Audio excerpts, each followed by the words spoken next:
The following was taken from my DEF CON 23 talk at the Paris Hotel in Las Vegas, Nevada. It was recorded on August 7th, 2015. The creative misapplication of technology. So I'm going to look a little bit at how we buy inventory.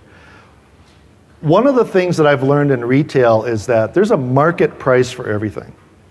And if you're lucky, you will get the market price. If it's inventory as it gets older, you tend to kind of lower the price over time. So you really want to get that market price, but you're not going to make it in retail by trying to charge for more than market. You know, that's a good way to not sell stuff. So the way you make money in retail is not by selling stuff. You make money when you buy stuff, right? Because something has a market value, you know you can probably sell it for that. But if you can buy it for well below market, that's where you make your money.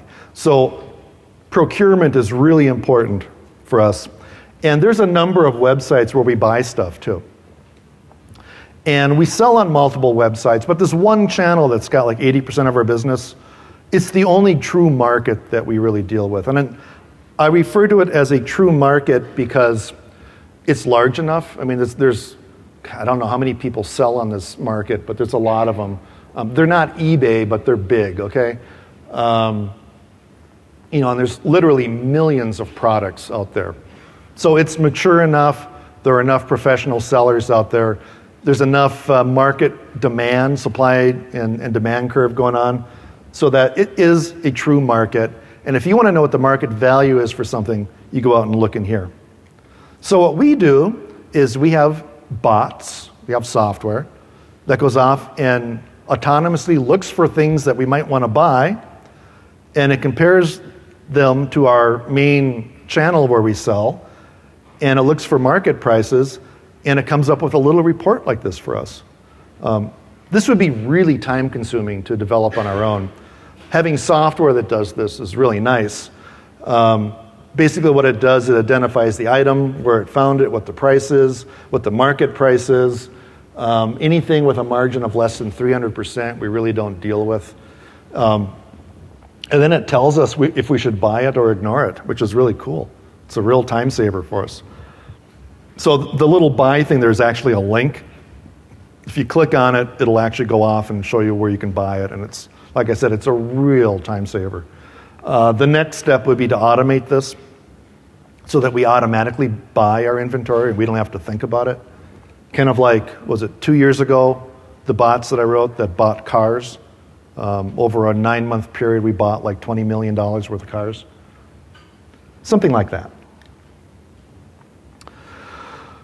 So one of the reasons that we're able to do this is because we're selling unique items. And there are major privacy issues for retailers that sell unique items. So unique items, truly unique items, would be things where there's only one of. So real estate. You've got an address, there's one piece of real estate there. Vehicles, you've got a stock number, you've got a VIN, it directly identifies a specific vehicle. Original art is another one. You can only have one copy of an original art, unless it's like a signed photo or something. Even then, you've got a numbering system to identify it. Then there's also likely unique items. That would be things like first edition books, autographed items, most used things. And these are things where it's possible that you've got 2 copies of something, but you probably don't. It's rare enough where they only probably have 1 copy of a first edition of Catcher in the Rye, for example, because it's rare enough. So when you've got a situation like this, here's what we do.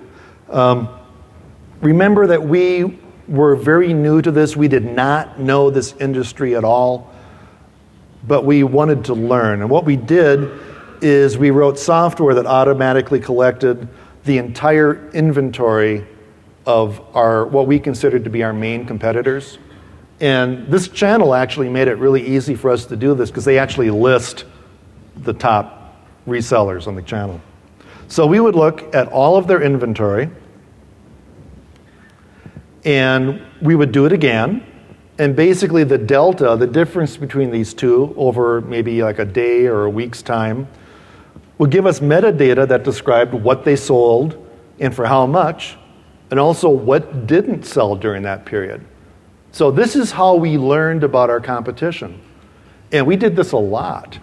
So the more of this we did, the more metadata we got that described what sold, how much, how long their inventory stayed online before it was sold, and again, what didn't sell.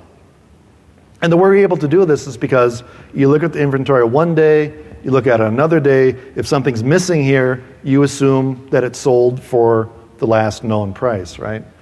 And this is, I mean, you can tell so much about businesses that sell unique or probably or likely unique items. And if you think of all the businesses out there that put all their inventory out online, you can study this to the point where you can almost do their books for them. You know what their money is coming in. So, okay, one more.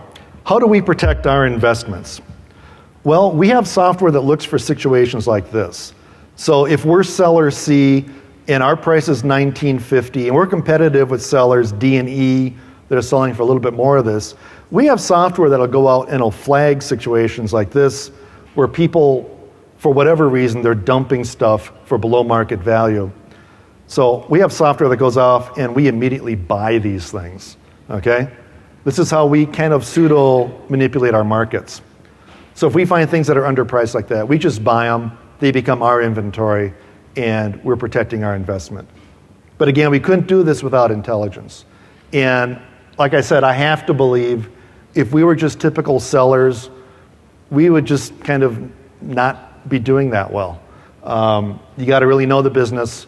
And in our case, our proprietary intelligence tools and our collection of metadata really make the difference for us. So if you find this kind of thing interesting, you can follow me on Twitter, and I'll leave my Twitter handle up for the rest of the slides here. I tend to almost live tweet while I'm developing, like I'll talk about bugs I'm finding in my own code and stuff like that. There was also an article written about me in the Christian Science Monitor last week. That's something you might want to check out. 6 of my other DEF CON talks are online. They're all on YouTube. And with the exception of, I think, 1, they all involve intelligence and competitive intelligence. And then finally, the last thing you might want to do is, this is the book that I wrote. This is actually the second edition of the book I wrote.